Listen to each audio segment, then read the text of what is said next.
Buen día para todos los alumnos. El que les habla es el doctor José Antonio Pérez León.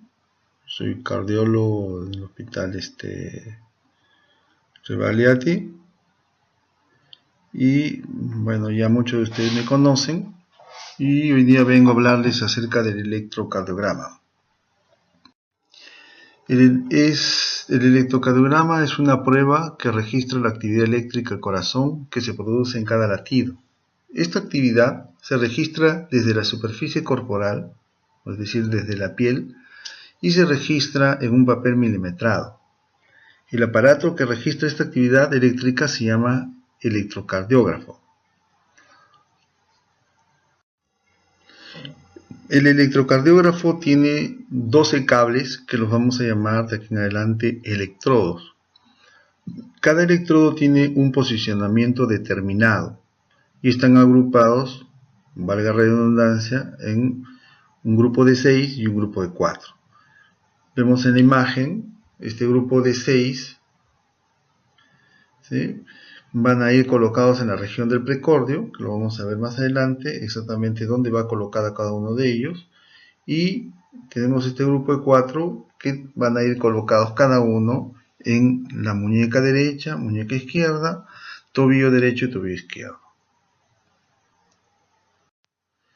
Estos electrodos van conectados a los brazaletes que vemos en la imagen del lado izquierdo, que a su vez se conectan, como dijimos, en las muñecas y en los tobillos. Y para los electrodos conectarlos en la región precordial usamos los llamados chupones. Como vemos en la imagen, en el paciente, cada electrodo está conectado a un chupón, el cual va específicamente en una posición, y para lo cual se utiliza una interfase que es un gel que permite o facilita la transmisión eléctrica hacia el electrodo. También vemos en su muñeca derecha el brazalete, de igual manera conectado con su respectivo electrodo, y aunque no lo vemos en la imagen, pero lo más probable es que también estén conectados los brazaletes en la muñeca izquierda y en los tobillos. Los electrodos que están conectados a los chupones y que van en la región precordial tienen una posición determinada, como ya les había dicho. Empezando del electrodo llamado B1, va posicionado en el cuarto espacio intercostal para esternal derecho. El electrodo B2 va en el cuarto espacio intercostal para esternal izquierdo. B4 va en el quinto espacio intercostal en la línea media clavicular. B3, que a propósito lo salté, va colocado en forma equidistante entre B2 y B4. B5 va a la misma altura de B4 en la línea axilar anterior, y B6 a la misma altura de B4 B5 va en la línea axilar media. De estos electrodos van a recogerse distintas derivaciones. Las 12 derivaciones estándar que conocemos pueden ser agrupadas de distintas maneras. Una de ellas se va a agrupar en derivaciones bipolares. Tenemos a D1, D2, D3, y a las unipolares, que a su vez se dividen a las unipolares de miembros, ABR, ABL, ABF, y las unipolares precordiales B1, B2, B3, B5 y B6. Cabe resaltar que la nomenclatura que se usa en las unipolares de miembros, ABR, R se refiere a brazo derecho, L del inglés left se refiere a brazo izquierdo, y ABF, F de foot, se refiere a pie. Otra manera de agrupar a estas derivaciones podemos hacerlas considerando el plano, como observan al corazón. En el plano vertical, estas derivaciones van a ver el corazón de abajo a arriba y de arriba a abajo. Están las derivaciones bipolares y las unipolares de miembros. Y en el plano horizontal, en un eje axial o horizontal, valga la redundancia, están las precordiales. Podemos ver en esta imagen cómo se van a registrar las derivaciones bipolares. Por ejemplo, vemos en D1 que van a ver dos electrodos, uno en el brazo izquierdo y otro en el brazo derecho, y van a captar la diferencia de voltajes que hay en cada una de estas posiciones. El polo positivo está en el brazo izquierdo y el polo negativo en el brazo derecho. De igual manera, la derivación 2, sus dos electrodos están el positivo en el pie y el negativo en el brazo derecho, y para la derivación 3 el positivo en el pie y su negativo en el brazo izquierdo. De ahí que viene el nombre de bipolar, porque tiene dos polos. A diferencia de los unipolares, en el cual solamente el electrodo se pone en el brazo, en ABR, en el brazo derecho, y se va a comparar con una carga eléctrica cero, y de ahí que viene el nombre de unipolar. En ABL su polo positivo está en el brazo izquierdo y se compara con 0, y en ABF su polo positivo está en el pie y se compara con 0. Lo mismo ocurre con las precordiales, que ya hemos visto la posición donde van a estar ubicados cada una de ellas y se van a comparar con 0. Cada una de estas derivaciones va a tener un eje. Por ejemplo, la derivación 1 va a tener un eje en 0 grados. La derivación 2 va a estar su eje aproximadamente en 60 grados. La derivación 3 en 150 grados.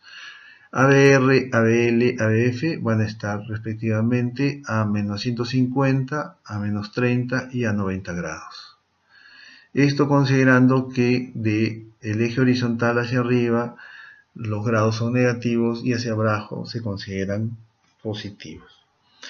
Estas derivadas, que son también del eje del plano vertical, van a ser representadas en un diagrama que es el diagrama o el gráfico de Einthoven.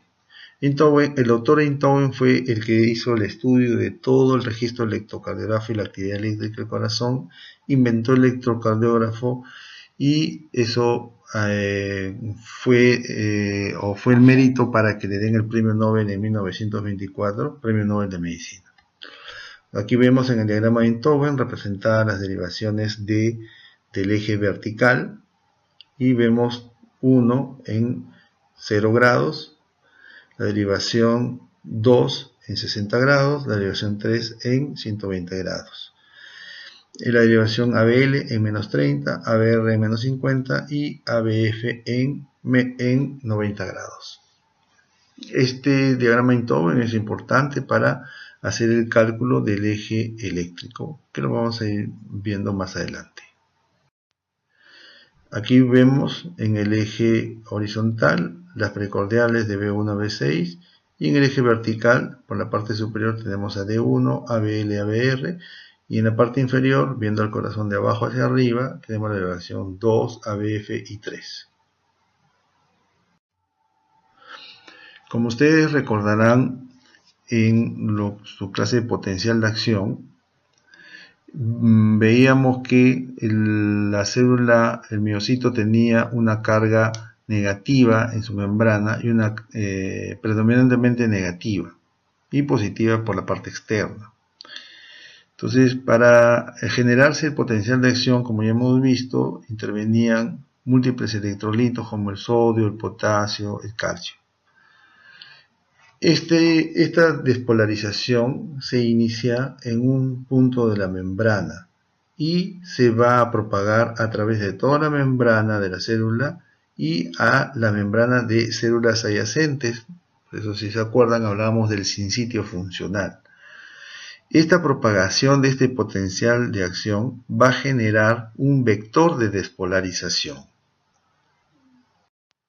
Este vector de despolarización, como lo vemos aquí, cuando la célula está en reposo, no se genera ningún vector, entonces va a estar en una isoeléctrica, o sea, va a estar, el registro en el papel va a ser completamente horizontal. A medida que el vector de repolarización va generándose porque la membrana se va despolarizando, se va haciendo positiva, este vector va viajando a través de todo el recorrido de la membrana, y este vector va a poder ser registrado en el papel milimetrado. El papel milimetrado no registra la actividad eléctrica de una célula, sino de todo el sinsitio. Entonces, este vector de despolarización va a ser un dipolo de activación eléctrica o de despolarización, también llamado así. Va a tener una cabeza positiva y va a tener una cola negativa. De ahí que va dejando una electronegatividad detrás. Dependiendo de la masa del músculo, por ejemplo, si hablamos de las aurículas, la masa muscular va a ser menor, por lo tanto el vector de despolarización va a ser más pequeño, y si hablamos del ventrículo izquierdo, al ser la masa mucho mayor, el vector de despolarización va a ser mucho más grande. Entonces vemos en la parte inferior, en la imagen, nuestro electrodo, que está viendo en un primer momento un vector que se está acercando. Al acercarse el electrodo, lo primero que está viendo es la cabeza del vector, que es positiva, y por lo tanto va a generar una deflexión positiva en el papel que se va a traducir como una onda que va hacia arriba. Y si vemos aquí un segundo ejemplo en el cual el vector se aleja de nuestro vector, de nuestro electrodo, perdón, el electrodo lo que está viendo es la cola del vector, o sea, la parte negativa, lo cual en el papel se va a registrar como una deflexión negativa, o sea, una onda hacia abajo. Y es así como se va generando y se van produciendo las distintas ondas, dependiendo del electrodo. Aquí vemos dos vectores, un vector de despolarización y el vector de repolarización. ¿Por qué es importante esto? Porque aparentemente son iguales, pero no es así. El vector de despolarización se inicia desde el endocardio y va hacia el epicardio, o sea que se acerca a nuestro electrodo. Por eso es de que cuando este electrodo registra en el papel va a tener una deflexión positiva porque está viendo la cabeza positiva del vector. Y entonces aquí está representado como la onda R. En cambio, cuando se genera el vector de repolarización, a diferencia del anterior, el vector de repolarización va a tener una cabeza negativa y una cola positiva. Es por eso que nuestro electrodo ve la cola positiva del vector de repolarización y es por eso que genera una onda también positiva, pese a que este vector se está alejando. La diferencia es porque el vector de repolarización, el dipolo está invertido en comparación con el dipolo de del vector de despolarización, que como ya lo habíamos explicado anteriormente, cabeza positiva, cola negativa. En la repolarización, cabeza negativa, cola positiva.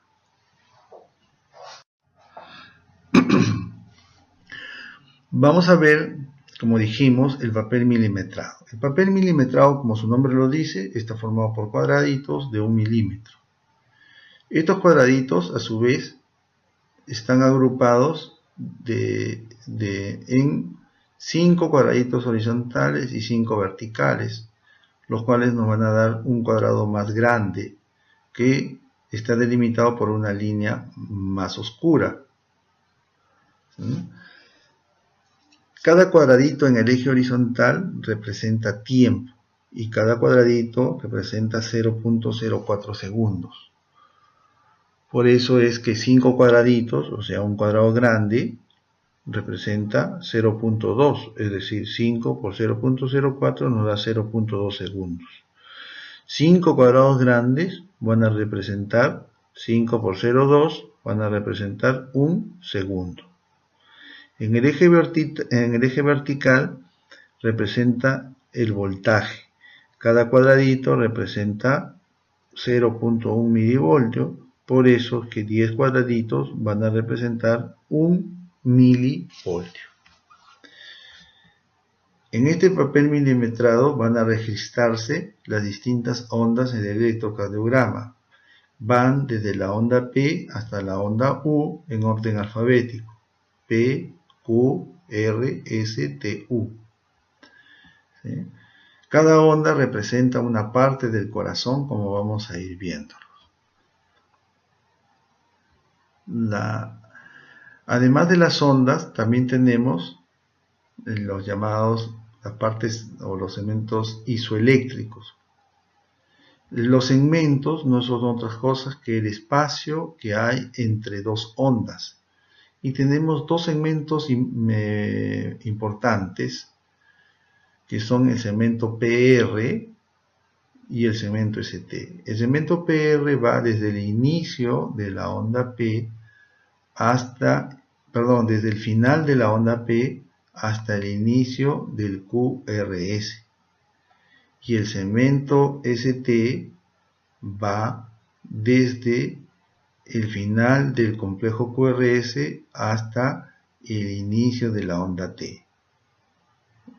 Ustedes van a encontrar en alguna literatura que hablan del segmento PQ, porque la primera onda del complejo QRS es la onda Q, pues hablan del segmento PQ, pero algunos no consideran el PQ porque la Q se considera una onda que normalmente no está presente porque es una onda mayormente patológica que representa necrosis.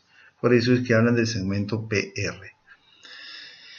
Luego tenemos los intervalos. Los intervalos no son otra cosa que la presencia de un segmento más una o dos ondas. Y tenemos dos intervalos importantes. Tenemos el intervalo PR, que va desde el inicio de la onda P hasta donde está iniciando el QRS, o sea, incluye la onda P más el segmento PR. En cambio, el intervalo QT abarca desde el inicio del QRS hasta el final de la onda T, es decir, abarca todo el complejo QRS, el segmento ST y la onda T. Cada uno de estos ondas, segmentos e intervalos tienen un valor en una importancia determinada. Por ejemplo, la onda P debe tener una duración menor de 2.5 cuadraditos en ancho y en altura también de igual manera.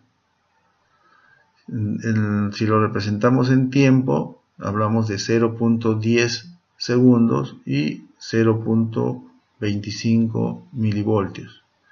El QRS de igual manera va a tener un tiempo de duración de 0.06 a 0.11, es decir, de 1.5 cuadraditos a algo menos de 3 cuadraditos. La onda T tiene que ser menor a 1/3 de lo que representa la onda R. Los segmentos usualmente no se miden en tiempo, son solamente los cambios que tienen, que usualmente se manifiestan una elevación con respecto a la isoeléctrica o un infradesnivel. De ahí que, por ejemplo, les habla del ST, supradesnivel o infradesnivel. De igual manera, el PR también se puede infradesnivelar. Los intervalos sí se miden en tiempo. Por ejemplo, el intervalo PR va de 0.12 a 0.20 segundos y el QT en varones va de 0.35 a 0.45 y en mujeres de 0.35 a 0.47. Aquí cabe resaltar que el segmento PR y el intervalo PR, si bien es cierto tienen el mismo nombre, no representan lo mismo, como ya hemos visto. Vamos a ir viendo qué representa cada onda y cada segmento en nuestro electrocardiograma. Empecemos con la onda P. La onda P representa la despolarización auricular. La despolarización auricular está representado por las dos aurículas. Hay un vector de la aurícula derecha y un vector de la aurícula izquierda. Y la suma de los dos nos dan un vector único que nos va a representar a la onda P. Como vemos en la imagen superior derecha, vamos a ver en celeste la representación de la despolarización de la aurícula derecha y luego la de la aurícula izquierda. En la imagen inferior Esto se va a registrar en la derivación 2 y B1 principalmente, es donde mejor se ve en la onda P. En la derivación 2 vamos a ver una onda P en que está fusionado las dos P derecha e izquierda, no lo podemos distinguir, algunas veces sí, y en B1 sí podemos distinguir una deflexión positiva que representa la despolarización de la aurícula derecha y una deflexión negativa que representa la despolarización de la aurícula izquierda.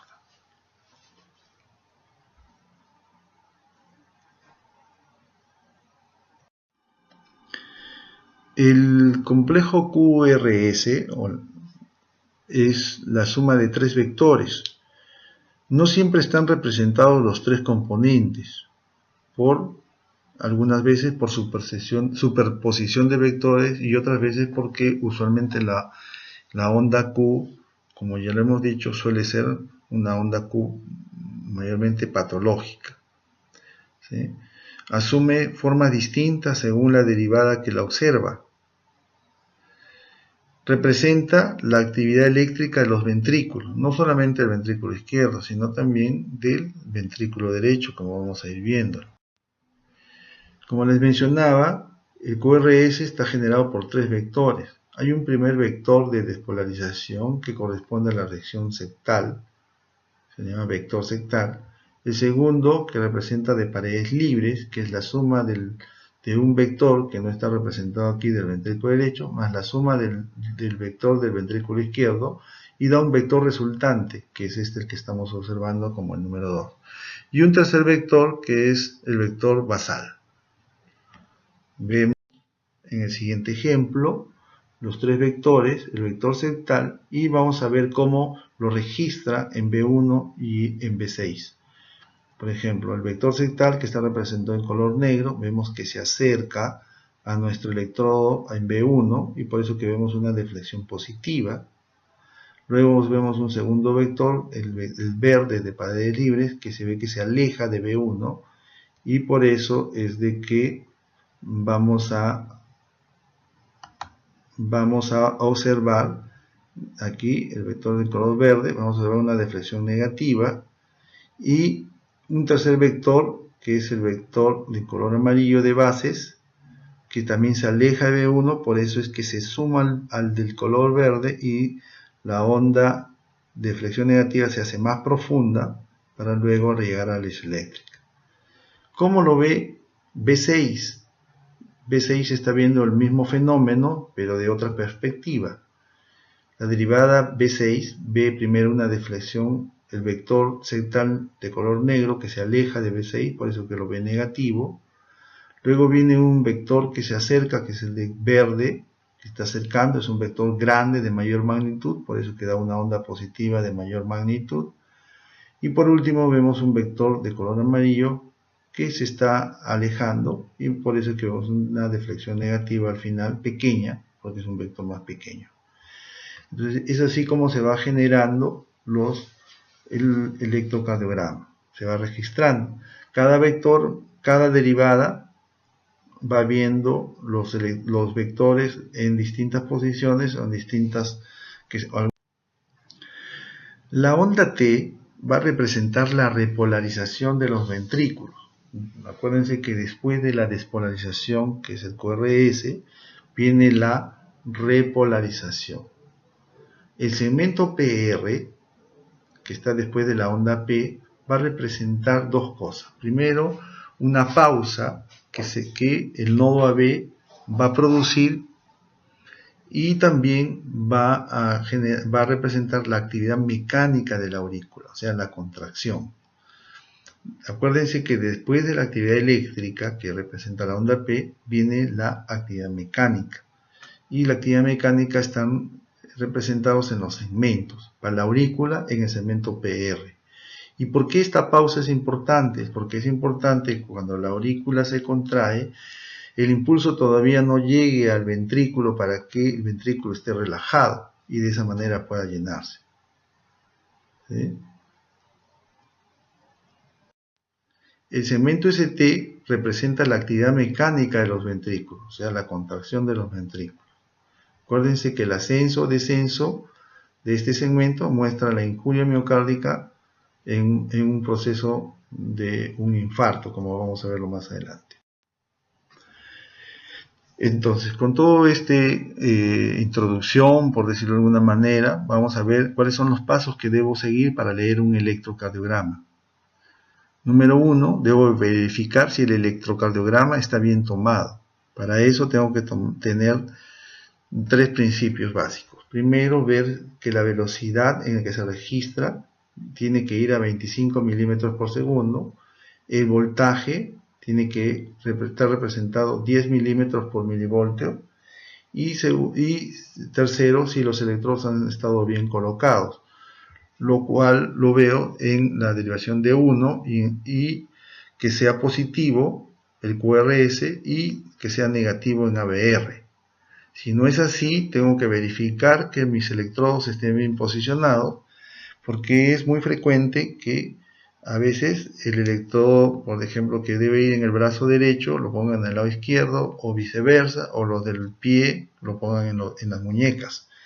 Y eso puede provocar de que en la derivación 1 se vea negativo y en ABR se vea positivo.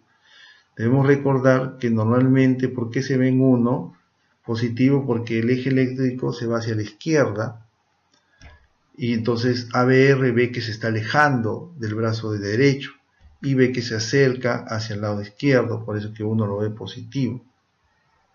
¿Sí? Luego, el segundo paso, tengo que determinar el ritmo. Tercero, determinar la frecuencia cardíaca, el eje eléctrico. Luego tengo que medir las ondas, los segmentos e intervalos y ver la morfología de cada uno de ellos. Ver otras deflexiones que pueden aparecer en el electrocardiograma, por ejemplo, espigas cuando estamos frente a un marcapaso, que eso lo van a ver ya mucho más adelante en la carrera. Y finalmente tengo que hacer un diagnóstico electrocardiográfico de todo lo que he visto y medido. 2 cosas importantes que tienen que tener presente. El electrocardiograma es como aprender a manejar. No basta que yo les enseñe cuál es la palanca de cambio, cuál es el freno, cuál es el acelerador, y etc. Se aprende manejando. De igual manera, se aprende el electrocardiograma leyendo la mayor cantidad de electrocardiogramas. A medida que vean más electrocardiogramas, más experiencia y más rapidez van a tener para poder interpretar el electrocardiograma.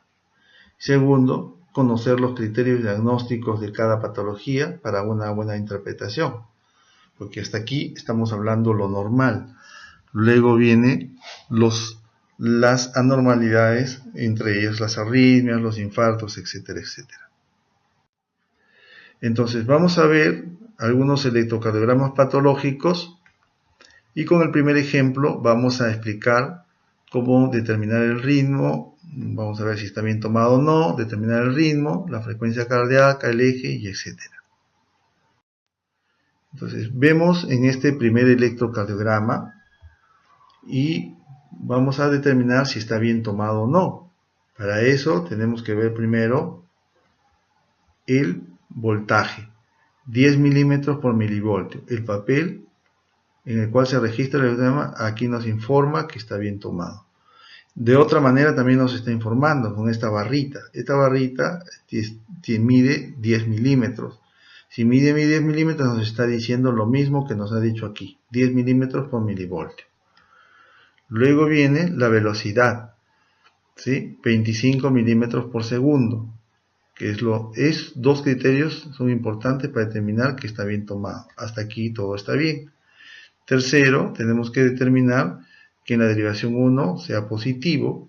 Estamos viendo que es positivo hacia arriba, porque normalmente el eje es hacia la izquierda, y en ABR sea negativo. Con eso podemos decir que nuestro electro está bien tomado. Segundo, determinar el ritmo. Para determinar el ritmo tenemos que ver la onda P, que sea positivo en 2, negativo en ABR. Tiene que preceder todo QRS y tiene que ser regular. Vemos en la derivación 2, aquí vemos la onda P positiva antes del QRS. Todas las ondas P preceden QRS. En ABR la onda P está negativa, igual precede todo QRS. y es regular, o sea, quiere decir que las distancias son regulares, no son irregulares. Entonces, con eso podemos concluir y decir ritmo sinusal. Tercero, para determinar la frecuencia tenemos que considerar dos criterios. Primero, si el ritmo es regular o es irregular. Entonces, cuando estamos frente a un ritmo regular, como en este caso, se determina con una fórmula muy sencilla. Dividimos 1500 entre el número de cuadraditos que hay entre intervalo RR. Entonces, cogemos un intervalo RR, como vemos aquí, contamos el número de cuadraditos que hay aquí, que son 10, y eso lo vamos a dividir de 1500. Entonces aplicamos la fórmula 1500 entre 10 y nos resulta 150 latidos por minuto, ¿sí? Que también los nuevos electrocardiogramas también te pueden registrar la frecuencia, como lo vemos acá, ¿sí? 149, casi lo que hemos calculado, ¿no? Una pequeña variación. Luego tenemos que determinar el eje. El eje hay varias maneras. Por el momento vamos a determinarlo de acuerdo a los cuadrantes. Está en el primer cuadrante. Para eso nos valemos de dos derivaciones. La derivación 1 y la derivación ABF. Entonces, si 1 está positivo y ABF está positivo, decimos que está en el primer cuadrante. Está normal. Esto lo podemos ver en la siguiente imagen. Vemos aquí que el eje por cuadrantes. Tenemos 4 cuadrantes, primero, segundo, tercero y 4 cuadrantes. Cuando vemos que D1 es positivo, ¿sí? Y ABF es positivo, como vimos en el electrocardiograma anterior, quiere decir que está en el primer cuadrante, por ejemplo decimos. Pero algunas veces podemos ver que, por ejemplo, ABF va a ser positivo, pero 1 es negativo. Entonces decimos que está en el segundo cuadrante. Si ambos son negativos, quiere decir que está en este tercer cuadrante. Y por último, si T1 lo ve positivo y ABF lo ve negativo, quiere decir que está en el cuarto cuadrante. De modo global, podemos decir que el primer cuadrante es el cuadrante normal, donde normalmente están los ejes eléctricos, dependiendo de la posición del corazón de cada persona. Cuando el eje está en el cuadrante cuarto, decimos que está desviado el eje hacia la izquierda, y cuando está en el segundo cuadrante, el eje está desviado hacia la derecha. Cuando el eje está en el tercer cuadrante, decimos que es un eje indeterminado. Continuando con nuestro electrocardiograma, vemos que cogemos una derivada para medir las ondas, los intervalos y ver los segmentos. Primero vemos la onda P. La onda P medimos que tiene 2 cuadraditos, ¿sí? Que equivale a 0.08 segundos y una altura de un cuadradito que equivale a 0.1 milivoltios. El intervalo PR, desde que inicia la onda P hasta donde está iniciando el complejo QRS, vemos que tiene 3 cuadraditos, lo cual equivale a 0.12 segundos. El complejo QRS vemos que tiene 2 cuadraditos y equivale a 0.08 segundos, o sea, 2 cuadraditos. Finalmente, el intervalo QT, desde el inicio del QRS hasta el final de la onda T, que tiene 7 cuadraditos, que equivaldría a 7 por 0,4, equivaldría a 0.28 segundos. El segmento ST no muestra ni infra ni supradesnivel, ¿sí? Entonces, finalmente nuestro diagnóstico es una taquicardia, porque está en 150 latidos por minuto, que habíamos calculado, y es sinusal porque está en ritmo sinusal. QT, podemos decir que el QT corto, porque nuestros valores eran de 0.35 a 0.45 o 47 si es mujer, pero aquí tenemos que hacer una salvedad, que el QT se corrige con una fórmula según la frecuencia cardíaca. Entonces los invito a que ustedes busquen esta fórmula, que es Bassett, se escribe Bassett con B grande y con Z y T al final, Bassett, y el cual se corrige, se puede hacer la corrección del QT, y para considerar realmente si el QT está corto o largo, se considera el QT corregido y no realmente el QT medido. Entonces os invito para que ustedes hagan la medición y puedan hacer el cálculo del QT corregido, a ver si realmente tiene alteración en el QT. Por eso es que pongo aquí el interrogante. Muy bien. Vemos otra arritmia que es relativamente frecuente, que es el Wolff-Parkinson-White. El Wolff-Parkinson-White es parte de lo que se llama el síndrome del PR corto, y eso es justamente lo que define esta alteración. El PR corto, como su nombre lo dice, nos muestra un intervalo corto, o sea, estamos hablando menos de 0.12 segundos, menos de 3 cuadraditos. ¿Sí? Aquí en el electrocardiograma vemos prácticamente casi no hay segmento PR, y el intervalo correspondería más o menos a casi 2 cuadraditos y medio, que serían 0,10 segundos. Luego de este PR corto, el otro criterio para determinar un Wolff-Parkinson-White es la presencia de la onda delta. La onda delta está al inicio del QRS. Como vemos en esta imagen, podemos ver que el inicio tiene una pendiente diferente y luego se corrige hacia arriba. No es igual, aquí hay como una pequeña angulación, lo mismo aquí en esta imagen. ¿Sí? Esta pequeña segmento se le llama onda delta. ¿Sí? Y el tercer criterio es el QRS ancho en la base. Entonces son los tres criterios que nos van a servir para determinar la presencia de un Wolff-Parkinson-White.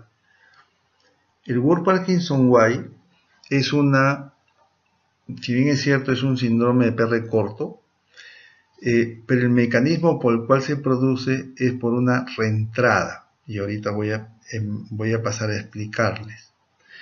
Tiene varias formas de presentación. Las dos más comunes es una forma que es la forma en la cual está en un ritmo sinusal, como vemos acá, que el paciente no muestra ninguna alteración, ninguna sintomatología, y es más, puede llevar toda una vida normal y nunca darse cuenta. Como vemos aquí, hay una vía accesoria, una vía que no debería existir, o debería existir pero debería ser más corta, llegar hasta aproximadamente hasta acá. Esta vía accesoria nace del nodo sinusal, pero en los casos de Wolff-Parkinson-White llega hasta el ventrículo, por la parte lateral, usualmente. Cuando se genera el impulso en el nodo sinusal, llega a las aurículas y va a generar la onda P, como vemos aquí graficada. Pero el impulso viaja por las fibras internodales, por estos fascículos internodales que lo estudiamos anteriormente. Pero también se va por esta vía accesoria. Esta vía accesoria, a diferencia de los fascículos internodales, es una vía rápida. Entonces el impulso llega antes de tiempo al ventrículo, debería llegar hasta acá. Ese es el segmento PR que el nodo AB hace la pausa.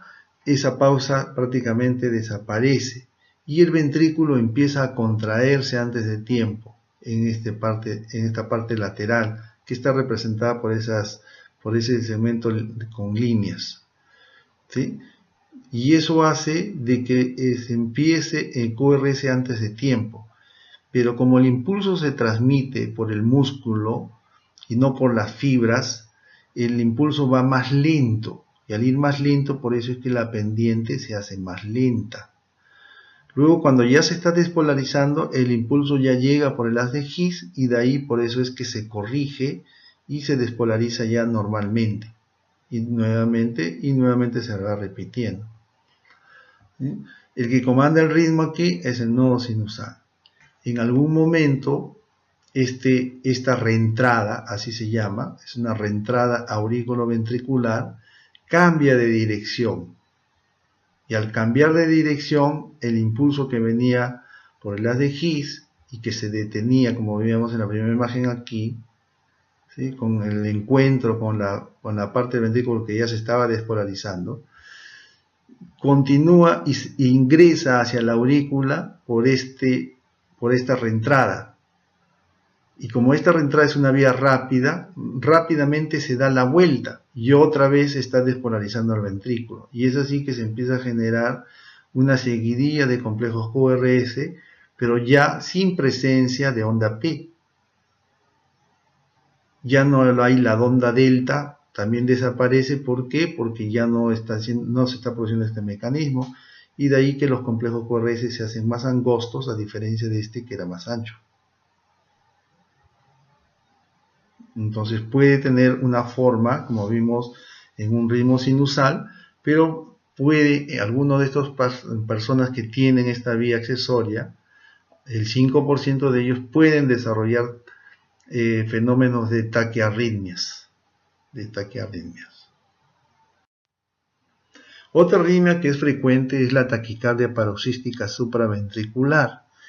Es otra reentrada, similar a la anterior, pero la reentrada está por otro lado, como la vamos a ver inmediatamente. Esta, a diferencia de la anterior, es una vía que no está activa normalmente. Se activa solamente cuando hace taquicardia. Como vemos aquí, está produciéndose taquicardia, hay ausencia de onda P, no hay onda P aquí pareciera que hubiera, pero no es realmente onda P. Son regulares, igual que el Wolf, también son regulares, no son irregulares. Entonces podemos calcular la frecuencia también, 1500 entre la distancia de RR. Entonces, esta reentrada es una vía que está al costadito del nodo AB. ¿Sí? Va a producirse, mayormente se van a manifestar cuando está en taquicardia. Hay ausencia de onda P, el QRS suele ser normal, no se ensancha como vivíamos en el Wolf. Las frecuencias pueden ir de 150 hasta 250 latidos por minuto, y en ritmo sinusal el eje es normal. En cambio, en el Wolf, algunas veces llegan a emergencia, lo sacamos de la taquicardia y se manifiesta con la onda delta y el PR corto. En cambio aquí, cuando sale a ritmo sinusal, sale completamente normal. Como vemos aquí, en esta imagen, vemos que la reentrada está al costado del nodo AB y empieza a dar vueltas y vueltas. Cada vuelta se va para abajo también y va generando todos los complejos QRS que vemos aquí, toda esa seguidilla. ¿Sí? Aquí vemos otra taquicardia paroxística supraventricular. Vemos que no hay onda P, los QRS son estrechos, no son anchos. Vemos que la distancia entre R y R se mantienen regulares, ¿sí? Pero adicionalmente podemos observar que podemos ver que se presenta un infradesnivel del segmento ST en distintas derivaciones como B6, B5, B4. Podemos verlo aquí en la derivación 1, en ABL, y en múltiples derivaciones podemos ver infradesnivel del ST.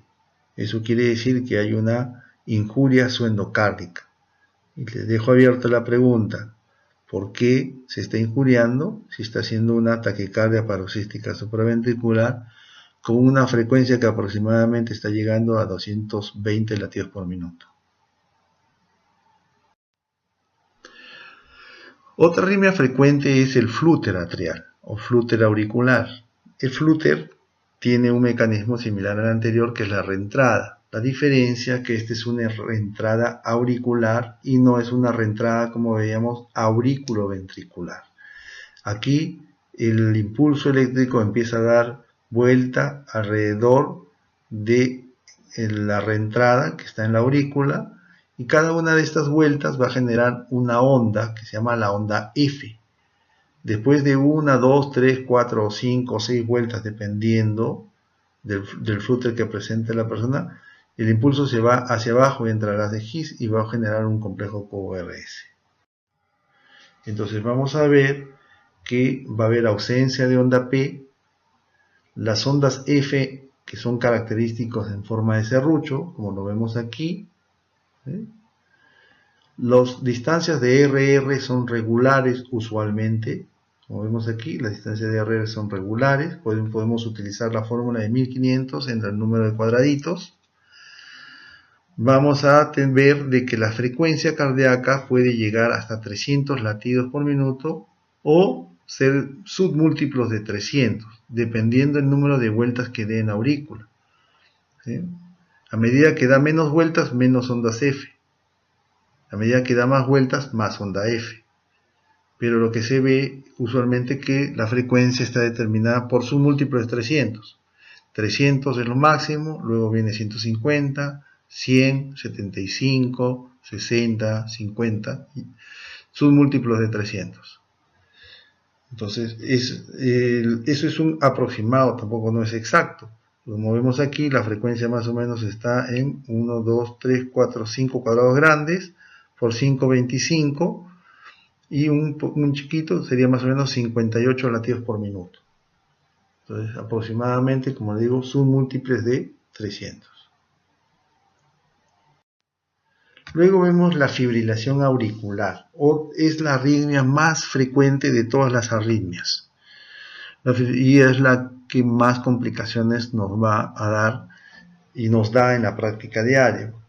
La fibrilación auricular, a diferencia de las otras arritmias que eran por entrada, es otro mecanismo que se llama foco ectópico. Así como existe el nodo sinusal, aparecen distintos focos en las aurículas, especialmente más en la aurícula izquierda, múltiples focos donde van generándose el impulso eléctrico. Entonces van a generar una onda que se llama la onda F minúscula de fibrilación. Se dice que estos focos ectópicos pueden generar hasta 450 descargas. Pero felizmente todas esas descargas no ingresan hacia el ventrículo. El nodo AB sirve de filtro y solamente permite que pasen un número determinado. De ahí que las frecuencias pueden variar desde valores normales, e incluso hasta bradicardias, hasta frecuencias que llegan, como les decía, hasta 400 latidos por minuto. Lo que caracteriza la fibrilación auricular es que hay ausencia de onda P, porque no se está generando el impulso en el nodo sinusal. Entonces, las distancias entre R y R son irregulares, como vemos aquí. Son irregulares, unos más grandes y otros más pequeños. El QRS presenta voltajes distintos. Como vemos aquí, hay QRS más grandes, otros más chiquitos. Algunas veces podemos ver lo que podríamos decir las F de fibrilación, como vemos aquí, que puede hacernos confundirles con una onda P, pero si consideramos un sinusal, debemos de ver que todos los QRS tengan una P igual, cosa que no lo vemos aquí. ¿Sí? Estas no son ondas P, sino son ondas F de fibrilación. Para determinar la frecuencia cardíaca, aquí tenemos que utilizar otro método, no es el método de 1500 entre el número de cuadraditos que hay entre R y R. Usamos otro método y paso a explicarles. Lo primero que tenemos que hacer es medir 6 segundos en el electrocardiograma. Como les mencionaba anteriormente, cada cuadrado grande representa 0.2 segundos. Por lo tanto, 5 cuadrados grandes van a representarme un segundo. Si yo quiero medir 6 segundos, tengo que medir 5 por 6, 30 cuadrados grandes, que equivalen a 6 segundos, como está aquí. Estas líneas negras, o estas marcas de negritas que le pongo aquí, contabilizan los 6 segundos. El segundo paso, tengo que medir, o contar, el número de complejos QRS que hay en este intervalo de tiempo. Entonces cuento 1, 2 y así sucesivamente, y en la cuenta que tengo en este electrocardiograma llego hasta 11. ¿Sí? Entonces aplico una regla de 3 simple. Si en 6 segundos tengo 11 latidos, en 60 segundos voy a tener X. O dicho de otra manera, entonces frecuencia cardíaca es igual al número de ondas R en 6 segundos multiplicado por 10. 11 por 10, 11 por 10 es igual a 110 latidos por minuto. Entonces en este electrocardiograma tengo una frecuencia de 110 latidos por minuto. Entonces, esa es la manera en la cual se determina la frecuencia cardíaca cuando el ritmo es irregular. Por ejemplo, en este caso decimos qué ritmo tiene, ya no es un ritmo sinusal, se le dice ritmo de fibrilación auricular. En el anterior caso del Flutter se le dice ritmo de... Bueno, veamos las bradicardias. La bradicardia, una de las bradicardias más comunes es la bradicardia sinusal. No siempre es patológica, pero muchas veces sí. La característica es que, como su nombre lo dice, la frecuencia tiene que ser menor de 60 latidos y tiene que ser un ritmo sinusal. Para ser sinusal, como dijimos y como ya lo sabemos, en la derivación 2, la onda P positiva, en ABR, tenemos que ver la onda P negativa, tenemos que ver que la onda P preceda a todos los complejos QRS y que sea regular. Entonces decimos que este es sinusal. Determinamos nuestra frecuencia. Entonces, contamos número de cuadrados grandes, por ejemplo acá abajo, 1, 2, 3, 4, 5, 6, 7 cuadrados grandes, que multiplicados por 5 cuadraditos, o sea, resultaría 35. Aquí tengo 1, acá tengo 3, lo cual me da en total 38 cuadraditos.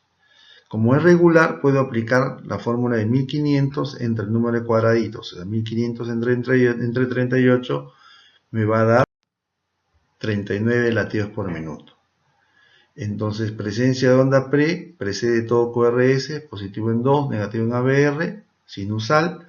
Todo el resto puede ser normal. Entonces, eso me está determinando que es una bradicardia sinusal. Luego existen los llamados bloqueos aurículo-ventriculares. Los bloqueos aurículo-ventriculares hay 3 tipos, de primer grado, segundo grado y tercer grado. El de primer grado se caracteriza porque el intervalo PR es mayor a 0,20 segundos o 5 cuadraditos. El PR usualmente se mantiene constante, no cambia, a pesar de que está alargado. Si medimos en nuestro electrocardiograma, aquí, el ejemplo acá, podemos contabilizar más o menos unos 8 cuadraditos, desde aquí hasta acá. Acordémonos que el intervalo va desde el inicio de la onda P hasta donde está comenzando el QRS. Tenemos 8 cuadraditos que equivaldría en tiempo a 0.32 segundos. O sea, por cuadraditos y por tiempo está prolongado. Pero lo característico es que el PR se mantiene constante. Y todo onda P está generando un QRS. Bloqueo AB de primer grado, PR prolongado, intervalo PR prolongado. Veamos, bloqueo AB de segundo grado. Existen 2 tipos, el MOVIS 1 y el MOVIS 2. Empecemos con el MOVIS 1. El MOVIS 1 se caracteriza porque el intervalo PR gradualmente se va prolongando, se prolonga hasta que una onda P no genera un QRS. Vemos aquí nuestra onda P, el intervalo PR, luego nuestra segunda onda P, el intervalo PR, ahora lo vemos más grande que el anterior. La siguiente onda P, ahora el intervalo es más grande que el anterior. Y la siguiente onda P ya no genera QRS. Entonces no se genera QRS en esta onda P. Y lo otro es de que después de que ocurre esto, de que la onda P no genera QRS, el intervalo PR regresa al inicio y otra vez se reinicia el mismo proceso, se va alargando hasta que la onda P no conduce otra vez y otra vez reinicia. Entonces, bloqueo AB de segundo grado MOVIS 1 es intervalo PR que se prolonga gradualmente hasta que la onda P no conduce. Bloqueo AB de segundo grado MOVIS 2. Vemos que, a diferencia del anterior, el PR es constante. Vemos el intervalo PR se mantiene constante hasta que súbitamente aparece una onda P que no genera QRS. Pero siempre el intervalo PR se mantiene constante. ¿Sí? Entonces, a diferencia del anterior, el PR se mantiene constante y la onda P súbitamente no genera un QRS. Bloqueo B tercer grado.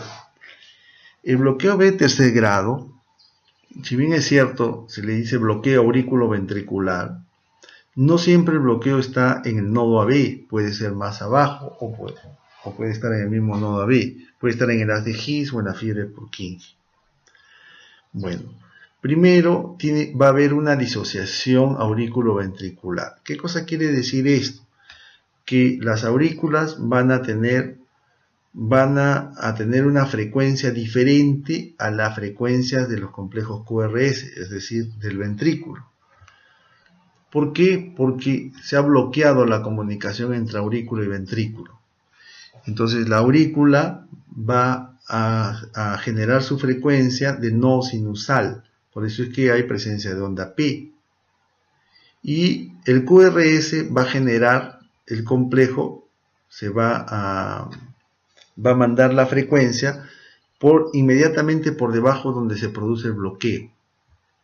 Si ustedes recordarán, el nodo sinusal va a una frecuencia de 60 a 100, el nodo AB entre 40 a 50, el haz de His entre 30 a 40 y la fiebre de Purkinje van de 20 a 30. Entonces, dependiendo de dónde se produce el bloqueo, va a determinar la frecuencia ventricular. En esta imagen vemos la onda P puede estar enmascarada y caer encima del QRS, porque son como dos electros que se están superponiendo, uno encima del otro. Entonces la onda P aquí está cayendo sobre la onda T, está escondida. Si vemos esta onda T es diferente a esta onda T, cómo cambia de forma. Luego viene una P, esta no conduce al complejo. Luego viene una P que ya está cayendo un poco antes de la onda T. Vemos otra onda P. Aquí vemos la onda T que está cayendo otra vez encima de la onda T. Y mira cómo le cambia la morfología.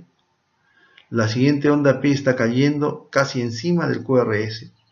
Y podemos ir viendo, si medimos la distancia entre, pongamos, esta P y esta P, podemos ir ubicando las siguientes ondas P como están escondidas.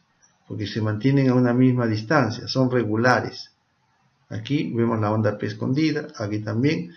¿Sí? Y si calculamos su frecuencia, vamos a calcular que tiene 82 latidos por minuto. En cambio el QRS también es regular, se mantiene a una misma distancia, pero a una menor frecuencia. Como vemos acá.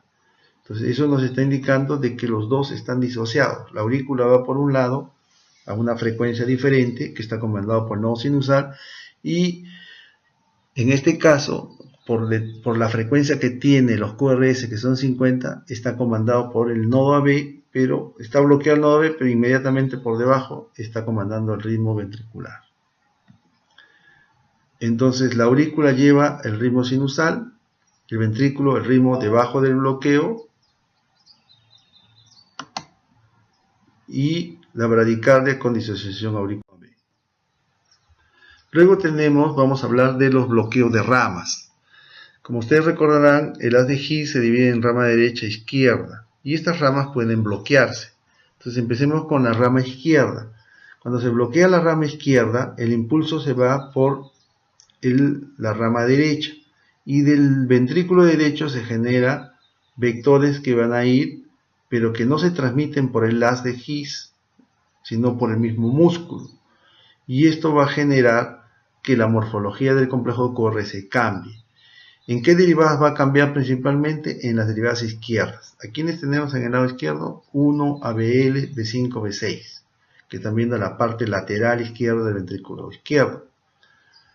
Entonces, ¿cómo van a cambiar? El complejo QRS primero va a tener una RR', o también le dicen una R mellada. Tiene como una melladura, no es en puntita, ¿sí? Como lo vemos aquí. Y segundo, que el complejo QRS se ensancha más allá de 0.12 segundos. Y en tercer lugar, las ondas T en estas derivadas que les menciono se hacen negativas. Como lo vemos acá. Aquí vemos un electro, vemos QRS ancho, la R mellada y la T negativa. En derivación 1, lo mismo vemos en ABL, vemos una R mellada o RR', aquí se puede ver dos ondas, RR', y la T negativa, QRS ancho. Bloqueo de rama izquierda. Igual que la rama izquierda, puede bloquearse la rama derecha. Cuando se bloquea la rama derecha, van a generarse el vector septal, se va a generar normalmente. No se va a transmitir el impulso hacia el ventrículo derecho, va a generarse un segundo vector de pared libre, que vemos en azul, y un tercer vector, que es el vector que va a ir desde el ventrículo izquierdo hacia el derecho, que es este vector representado aquí con estas flechas así medias magulladitas. ¿Sí? Un cambio en el electrocardiograma, lo vemos aquí. El primer vector, septal, va a generar en derivadas derechas esta pequeña onda R. Luego se va hacia la izquierda, la onda S, y luego viene un segundo vector también en la misma dirección del primero del septal y aparece una R'. Entonces la morfología en derivadas derechas es que va a generar un RR' o ya la llamada onda M en derivadas derechas, o sea B1, B2, ABR, porque están para el lado derecho. Y también esto va a traducir o va a tener una traducción en las derivadas izquierdas, como 1 ABL, B5, B6, lo que se llama la onda S, que va a estar empastada, así se le llama, empastamiento de la onda S. No va a terminar como la onda S aquí, que es en puntita, sino va a ser también como mellada. ¿Sí?